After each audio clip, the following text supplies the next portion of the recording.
మేము చెప్పాలనుకుంటుంది, మేము ప్రగతిశీల మహిళా సంఘంగా మా ప్రజా సంఘాలతో కూడా అన్ని ఈ మూసి నిర్వాసిత సమస్య ఉన్నటువంటి బస్తీలు కాలనీలకు వెళ్ళాము.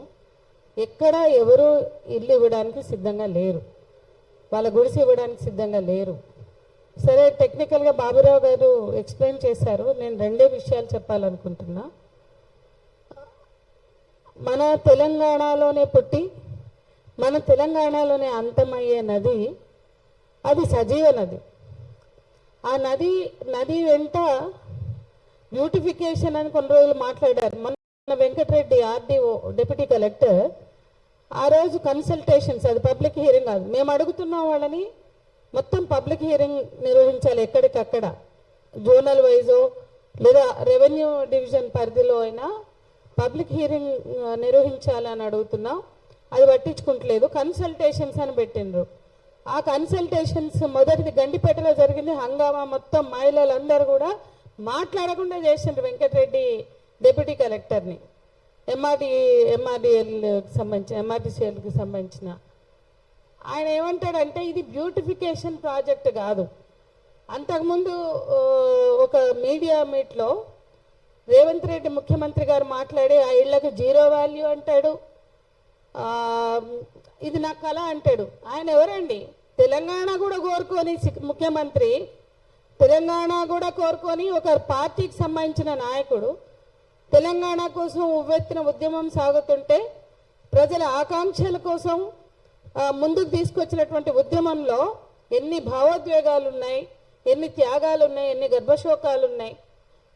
అటువంటి ఉద్యమంలో సమైక్యాంధ్ర నినాదం ఇచ్చి సమైక్యాంధ్ర పార్టీకి వచ్చిన తెలంగాణలో కూడా నాయకత్వం వహించి అధ్యక్షుడిగా ఉండి తెలంగాణ కోసం తెలంగాణని కోరుకొని ముఖ్యమంత్రి, తెలంగాణ పట్ల ఎలాంటి కన్సర్న్ లేని ముఖ్యమంత్రి ఎట్లా కలగంటాడండి? ఆయన ముఖ్యమంత్రి అయితే కలగంటాడా?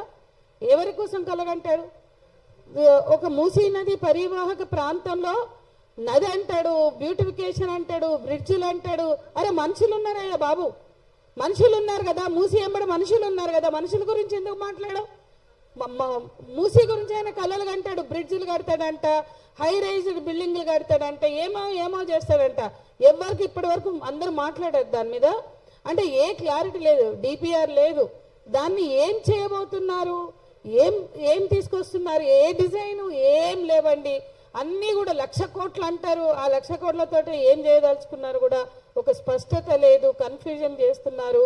కానీ మూసీ నది వెంట పార్కులు, లేకపోతే high raised buildings, malls, night life అట.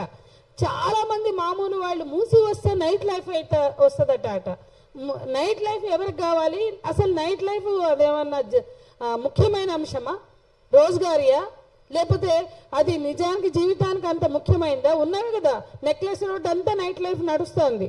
ఇంకా చాలా చోట్ల ఉన్నాయి. ఇవాళ మూసి పొంటి మీరు నైట్ లైఫ్ తీసుకొస్తామంటారు. చాలా మంది మిడిల్ క్లాస్ వాళ్ళు మీరు ఎందుకు పోరాడుతున్నారు? ఒక నైట్ లైఫ్ ఉంటుంది, ఉండని సిటీలో అంటే అక్కడ జనాలందరినీ నిలగొట్టి 10,000 మంది కొంపలు కూల్చి విధ్వంసం చేసి ప్రజలని భాగస్వామ్యం చేయని అభివృద్ధి అవసరమా? ప్రజలు కోరుకొని అభివృద్ధి అవసరమా? ప్రజల కోసమే కదా అభివృద్ధి. మళ్ళీ ఆయన మాట్లాడతాడు ఆ మీడియా మీట్లో, ప్రజల కోసమే చేస్తున్నాను అభివృద్ధి కోసం. ఆయన ప్రజలు ఎక్కడ మాట్లాడు? అభివృద్ధి కోసం నేను కష్టపడుతున్నా, అభివృద్ధి కోసం కలలు కంటున్నా. ఈయన కళలతో ఎవ్వరికి ఏం అవసరం లేదు. ప్రజల గురించి మాట్లాడమండి, ప్రజల గురించి ఏమన్నా కళలు ఉంటే చెప్పమానండి. కాబట్టి ఇవాళ తెలంగాణ జీవనదితో ఉన్న జీవనం, దీనికి ఒక హిస్టరీ ఉంది, చారిత్రకత ఉంది. ఇవాళ తెలంగాణ ప్రజలు ఓన్ చేసుకోవాలా.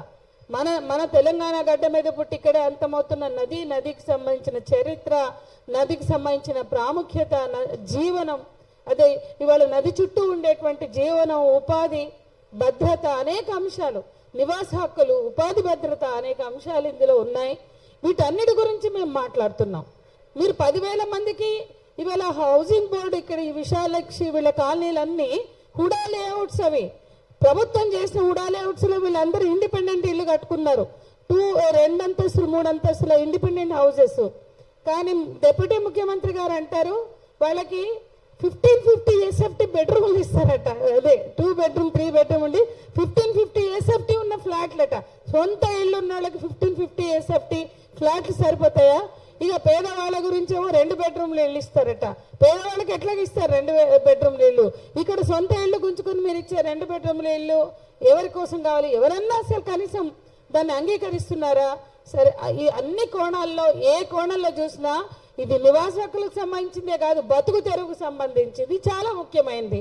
అట్లాగే మహిళలు భర్తలు పైసలు తెచ్చినా, పని చేసినా చేయకున్నా, తాగి పండుకున్నా, ఇల్లు పట్టించుకోకున్నా, ఒక ఇల్లు ఉంది కాబట్టి అందులో పిల్లల్ని పట్టుకుని మేము పనిచేస్తున్నాం, బతుకుతున్నాం.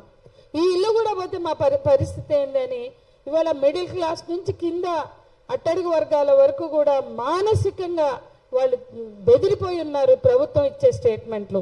మొన్న వెంకటరెడ్డి అంటాడు మీ ఇండ్ల వాల్యూ ఎటు పోదు, మరి ఒక ముఖ్యమంత్రి జీరో వాల్యూ అని ఎట్లా మాట్లాడతాడండి?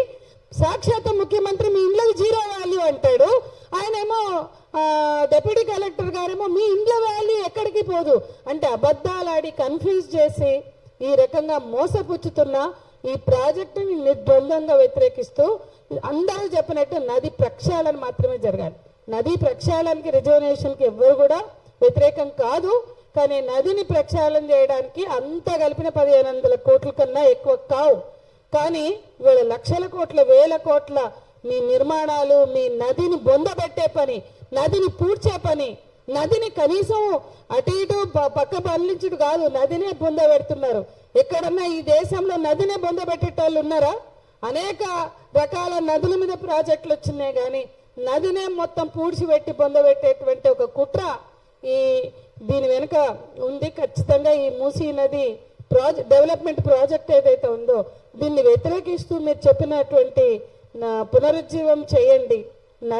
నదితో పాటు ఉన్న ప్రజలని, నది అంటే నదితో ప్రజలు ఉన్నారు, నదితో ఉన్న ప్రజలని, వాళ్ళ భద్రత, వాళ్ళ డిమాండ్స్, వాళ్ళ ఆకాంక్షల్ని గుర్తించండి.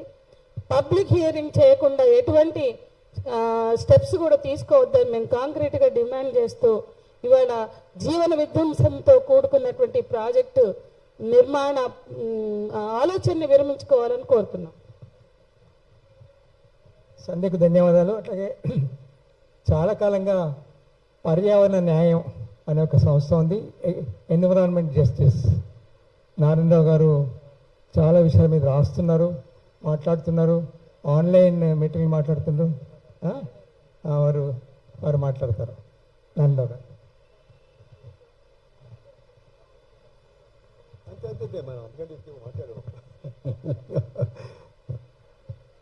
ఇంతకుముందు మాట్లాడిన వక్తలు విషయాలు వివరంగా చెప్పారు.